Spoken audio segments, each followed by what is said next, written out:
C'est une exposition très visuelle où l'on peut découvrir à travers la visite du roi divers aspects à la fois culturels, politiques, commerciaux de la France du début du XXe siècle.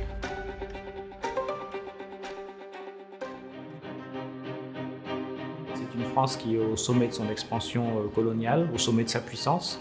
Cette expansion est portée par le parti colonial, par des personnalités républicaines, par des militaires conservateurs, aussi, et c'est très intéressant, par des entrepreneurs et des chambres de commerce. Donc c'est cette France-là que Sissovat découvre, une France en pleine expansion, une France qui a confiance en elle-même, une France qui regarde sur un monde qu'elle a su d'une certaine manière conquérir à travers son expansion coloniale.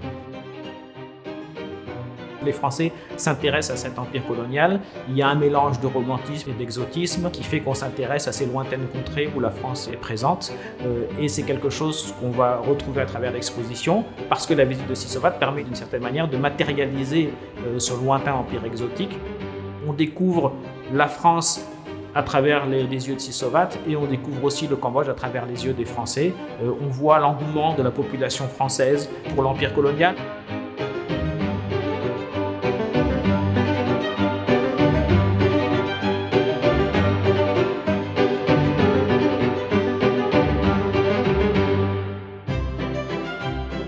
Et Sissovat a été tout de suite extraordinairement populaire parce qu'il avait des manières extraordinairement débonnaires. Il était tout à fait particulier, il avait des tenues tout à fait particulières, il avait un grand chapeau plat, il portait des culottes de soie, il était donc extrêmement spectaculaire.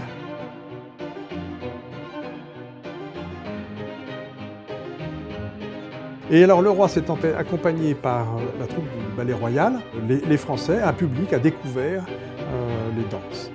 Et là, ça a été une véritable révélation. Ça n'a d'ailleurs pas été absolument universel, immédiat. Tout le monde n'a pas compris cette danse qui ressemble si peu à la danse classique. Mais tout le monde a compris tout de suite que c'était quelque chose d'extrêmement abouti, que ça n'était pas du tout un art secondaire.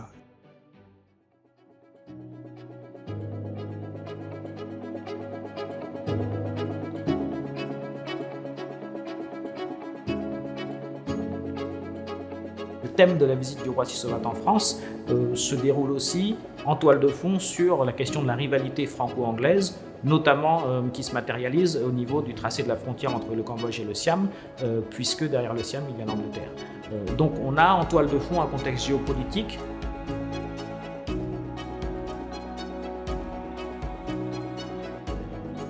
Le voyage de 1906 marque le début d'une période, d'un âge d'or d'un peu plus de 3 décennies de la présence française au Cambodge.